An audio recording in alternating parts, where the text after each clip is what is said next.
কাল পর্দা নামছে ৩০তম ঢাকা আন্তর্জাতিক বাণিজ্য মেলার। শেষ সময়ে মেলাতে ছিল দর্শনার্থীদের উপচে পড়া ভিড়। বিক্রি বাড়াতে মূল্য ছাড় সহ ক্রেতা আকর্ষণের নানা অফার দিচ্ছেন বিক্রেতা। এই বিষয়ে আরও জানাতে আন্তর্জাতিক বাণিজ্য মেলা থেকে যুক্ত হচ্ছেন আমাদের সহকর্মী শাহিদ আহমেদ। তার কাছ থেকে জানবো সবশেষ পরিস্থিতি। শাহিদ, আজকে ছুটির দিন, আমরা জানি আগামীকাল আসলে বাণিজ্য মেলার শেষ দিন।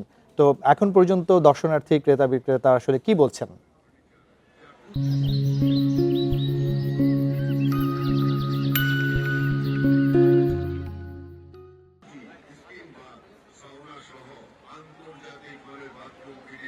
দেখুন, বলা যায় যে আজকে চাঁদ রাত বলা যায় বাণিজ্য মেলা, যেহেতু আগামীকালকে পর্দা নামে। এখন আসলে উপচে পড়া ভিড়। আমি আপনার সাথে কথা বলতে বলতে এই মুহূর্তে চিত্র যদি একটু দেখাই, আমি অনেক আগে বাণিজ্য মেলা ঢোকার জন্য চেষ্টা করেছিলাম। এটা বলার কারণটা হচ্ছে কি পরিমাণ ভিড় সেটা বোঝানোর জন্য। দীর্ঘ সময় কিন্তু যারা এখানে ক্রেতা দর্শনার্থী আসছে তারা কিন্তু 300 ফিটের শেষ, অর্থাৎ বাণিজ্য মেলা প্রবেশ করার যে রাস্তাটা পুরোটাই কিন্তু যানজটে পরিপূর্ণ। কারণ যেহেতু শুক্রবার আগামী সবাই কিন্তু পরিবার পরিজন বাণিজ্য মেলা আসার চেষ্টা করছে, সেই জন্য দীর্ঘ জ্যাম। একই সাথে বাণিজ্য মেলার সামনে যে রাস্তাটা সেটা কিন্তু গাজীপুর দিকে যায় এবং এটা কিন্তু বলা যায় যে ওয়ান ওয়ে রাস্তা, অর্থাৎ কোনো সংস্কারের কাজ চলছে। সব মিলে বাণিজ্য মেলা ঢুকতে কিন্তু মানুষের বেশ ভোগান্তি পেতে হচ্ছে, কিন্তু ভিতরে আসার পরে সে ভোগান্তি ভুলে তারা কিন্তু তাদের পছন্দের পণ্যটি কেনার জন্য তারা এক স্টল থেকে আরেক স্টলে ঘুরছে।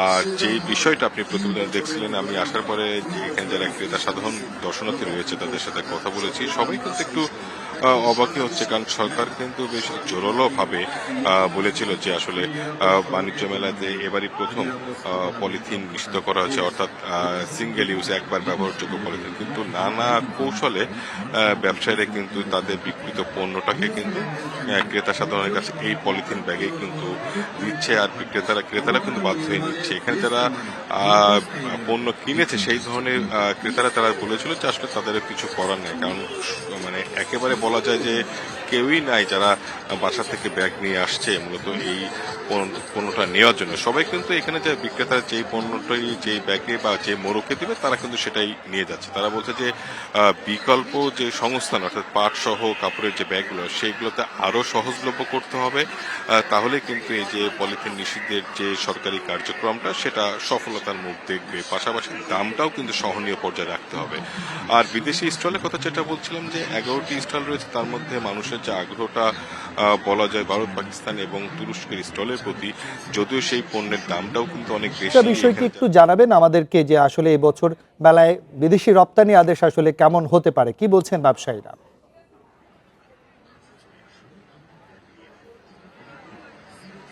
দেখুন, আসলে রপ্তানি আদেশ কতগুলো আছে। এর আগের বাণিজ্য মেলাতে কিন্তু এই প্রশ্নটাই কিন্তু ঘুরে ফিরে সবচেয়ে বেশি আলোচ্য ছিল।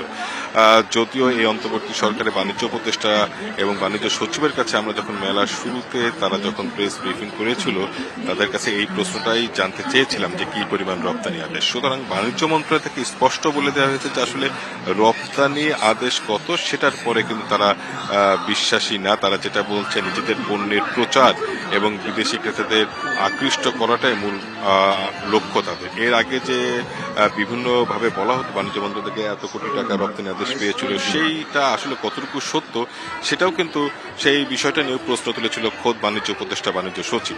সুতরাং এবারে কিন্তু আসলে বাণিজ্য রপ্তানি আদেশ কত এসেছে সেই বিষয়টা কিন্তু আসলে মুখ্য নয়, এমনটাই আমাদেরকে জানিয়েছে বাণিজ্য মন্ত্রণালয় এবং মেলার আয়োজক রপ্তানি উন্নয়ন ব্যুরো। তারা যেটা বলছে আসলে এই এক মাস ব্যাপী বাণিজ্য মেলা থেকে আসলে তেমন কোনো রপ্তানি আদেশ পাওয়া যায় না। তারা যেটা বলছে নিজেদের পণ্যের প্রচারটাই তারা মূলত বেশি এখানে গুরুত্ব দিচ্ছে। পাশাপাশি যদি অব্যবস্থাপনার কথা বলা হয়, মূলত কিছুটা অব্যবস্থাপনা, কারণ যে পরিমাণ মানুষ আসছে সেই পরিমাণ প্রবেশ এবং বাহিরের রাস্তাটা তুলনামূলক কম। পাশাপাশি ক্রেতাদের যে অভিযোগগুলো তার মধ্যে অন্যতম হচ্ছে প্রবেশ বাহির ভিড় এবং তাদের যে পয় নিষ্কাশন ব্যবস্থা। এর পাশাপাশি যদি আপনাকে বলা হয় যে যেহেতু শেষ মুহূর্তে রয়েছে আগামীকাল শনিবার বাণিজ্য বিকেল 3টার সময় বাণিজ্য উপদেষ্টা শেখ বশিরউদ্দিন এই সমাপনী অনুষ্ঠানের শেষ করবেন এবং সমাপনী অনুষ্ঠানে আসলে জানা যাবে যে আসলে এইবার বাণিজ্য মেলা রপ্তানি আদেশ বাদে কতটুকু আসলে ফলপ্রসূ হলো সেটা আসলে বাণিজ্য মেলা থেকে গতকালকে সমাপনী অনুষ্ঠান থেকে ঢাকা আন্তর্জাতিক বাণিজ্য মেলা থেকে সবশেষ তথ্য জানাচ্ছিলেন সহকর্মী শাহিদ আহমেদ।